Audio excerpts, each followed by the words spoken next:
Écoutez, salut à tous. Aujourd'hui, nous allons parler de l'éducation financière et je voudrais vous donner les enseignements que j'ai tirés dans le livre L'homme le plus riche de Babylone.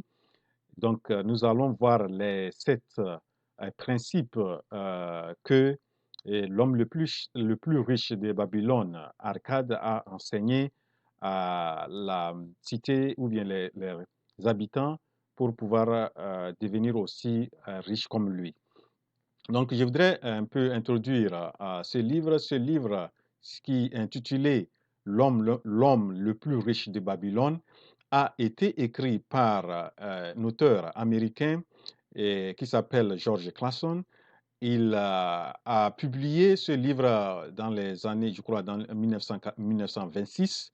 Et donc, c'est un livre qui est, comme certains l'appellent, la Bible de l'éducation financière, où vraiment c'est un document qu'il faut beaucoup s'inspirer pour devenir riche.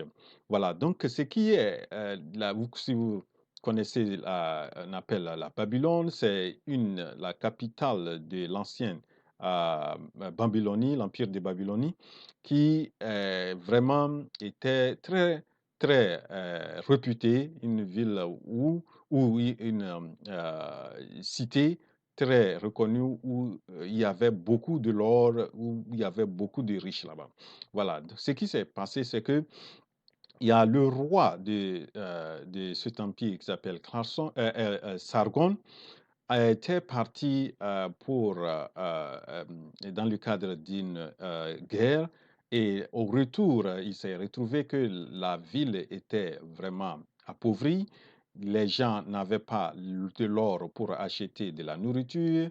Les commerçants ne trouvaient pas de clients pour venir acheter.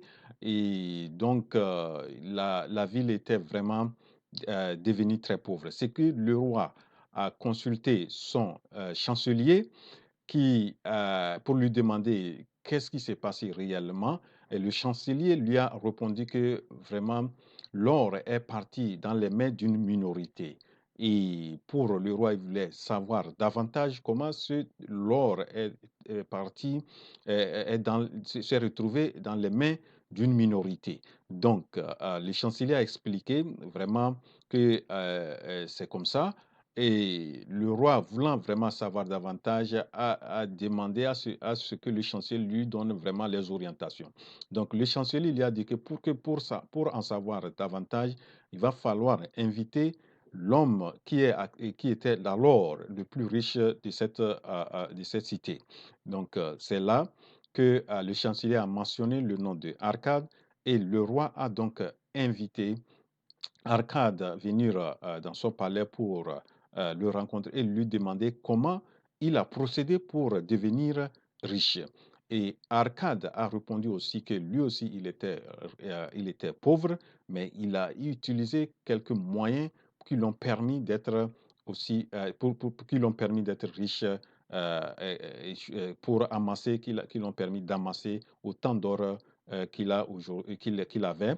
Et donc, le roi lui a demandé, est-ce qu'il peut enseigner aussi la population pour que la population aussi devienne aussi riche, ou bien arrive à avoir l'or nécessaire pour pouvoir faire face à leurs besoins.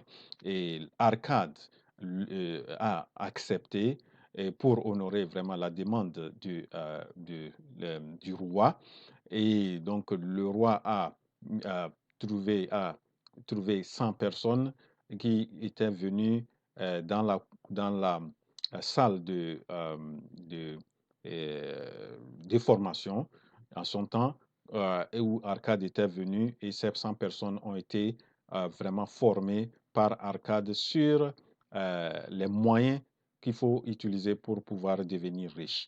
Donc, ces moyens ou ces enseignements, ces leçons ou ces façons de faire pour devenir riche, ce que j'ai appelé ici les principes pour devenir riche, et selon Arcade.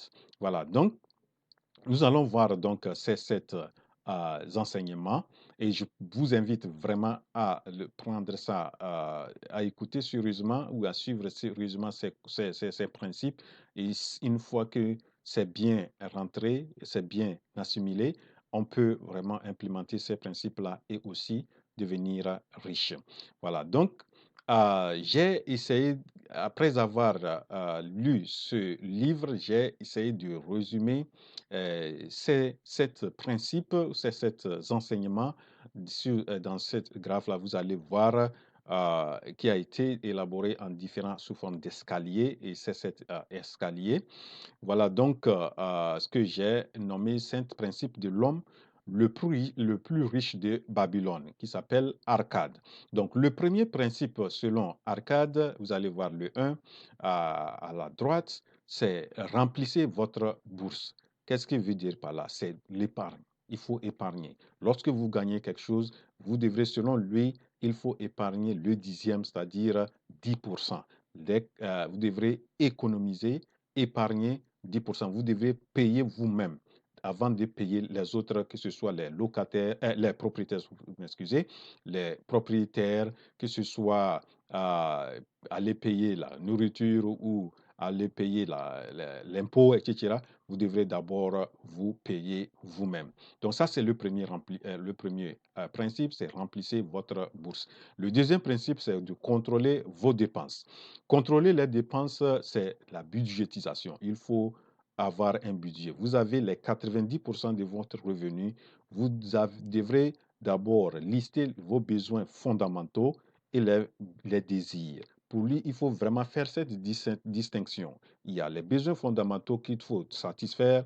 Il faut s'habiller, il faut se nourrir, il faut un logement. Donc ça, c'est des besoins fondamentaux. Maintenant, le désir, ça vient euh, après. Vous pouvez avoir un désir d'aller jouer quelque chose, d'aller vous divertir. Donc, ça, c'est des désirs. Donc, vous devrez faire de telle sorte que vos dépenses en besoins fondamentaux et vos dépenses en besoins de désirs ne dépassent pas les 9 dixièmes ou les 90% de vos revenus. Donc, et voilà donc un truc, et ça passe par, il faut passer par un budget. Il faut avoir un budget, comme ça vous permet de voir les dépenses que vous avez et voir si ces dépenses-là vont rester. Et s'il le faut, dépenser moins des 9 dixièmes serait très souhaitable. Ça, c'est le deuxième principe. Le troisième principe, c'est de faire fructifier votre or. Faire fructifier votre or, ici, on parle de l'investissement. Après avoir épargné, vous commencez à épargner le dixième. Lorsque vous arrivez à un certain, l'or ou bien l'argent commence à prendre un peu de quantité, il faut pouvoir investir ça pour que cet investissement vous rapporte et ça travaille pour vous. Donc, ça, c'est le troisième principe, c'est investir. Le quatrième principe, c'est de protéger vos trésors contre la perte. Qu'est-ce qu'il veut dire par ici? Il faut savoir investir. Il faut savoir où mettre votre argent. Lorsque vous allez investir, vous devrez vous rassurer que vous allez avoir le retour à l'investissement et votre capital initial. Et c'est là, s'il y a beaucoup plus de l'assurance, il faut s'assurer, il faut calculer les risques, il faut consulter les gens qui vraiment maîtrisent le domaine dans lequel vous allez mettre votre argent. Donc, ils parlent des conseils et beaucoup de l'expertise, d'études avant de pouvoir investir. Le cinquième principe, c'est de transformer votre propriété en un investissement rentable. Ici, pour Arcade, même si vous allez faire investir, si vous allez faire, c'est pour que vous jugiez de cet investissement, que ça vous rend rentable.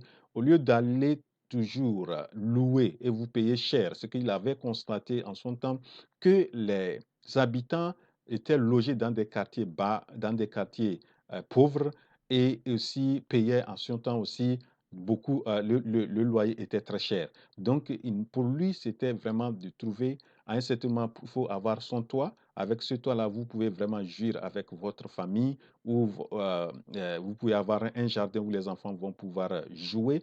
Donc, il faut aussi, ça vous permet de vous épanouir, même, au même moment que vous investissez, vous épargnez, etc. Voilà, donc ça, c'est le cinquième principe. Le sixième principe, c'est d'assurer un revenu pour l'avenir. Ici, ils sont dans son enseignement, on peut tirer, dans ce principe, on peut tirer de telle sorte que, c'est-à-dire qu'il faut préparer les vieux jours. Vous n'allez pas continuer par vous n'allez pas rester éternellement jeune ou actif. À un certain moment, vous allez pouvoir ne plus, vous pouvez plus travailler. Donc, c'est la retraite. Il faut préparer sa retraite et surtout après votre mort, si vous allez laisser les membres de la famille, il faut qu'ils puissent aussi être capables de pouvoir vivre après vous. Donc, le dernier principe, c'est d'augmenter votre habileté à acquérir des biens. Et ici, il veut dire il faut être toujours à la source d'information. Il faut être toujours informé. Il faut toujours se former. Il faut apprendre.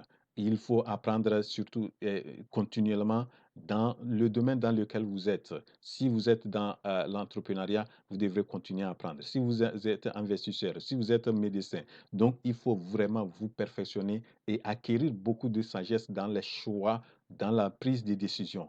Donc, et c'est très capital. Plus vous l'avez, plus vous savez où mettre votre argent, plus être financièrement indépendant. Voilà donc les 7 principes ou enseignements que Arcade a donné, les 100 personnes qui étaient convoquées par le roi et qui a permis à un certain moment cette cité de Babylone de devenir la cité la plus riche du monde. Et vraiment, on remercie. Le roi avait une vision et vraiment, il est très rare de voir avoir des responsables ou des leaders avoir ces visions d'amener à ce que tout le monde dans la cité puisse être financièrement libre pour pouvoir jouir pleinement de leur vie. Voilà donc ces exemples et ces principes que nous pouvons nous en inspirer pour pouvoir devenir riches et construire une Afrique où il fait bon vivre. Euh, Voilà donc ce que j'ai voulu présenter, ces 7 principes. Le premier, c'est remplissez votre bourse. Deuxième, c'est contrôler vos dépenses. Troisième, c'est fructifier votre or. Quatrième, c'est protéger votre trésor contre la perte. Cinquième, c'est transformer votre propriété en investissement rentable. Sixième, c'est assurez-vous un revenu pour l'avenir. Et le septième, le dernier, c'est augmenter votre habileté à acquérir des biens. J'espère que vous avez apprécié ces principes. Et si vous n'êtes pas encore abonné à la chaîne, abonnez-vous à la chaîne. La révolution entrepreneuriale en Afrique, c'est maintenant. Je vous remercie. C'est votre frère Nguro.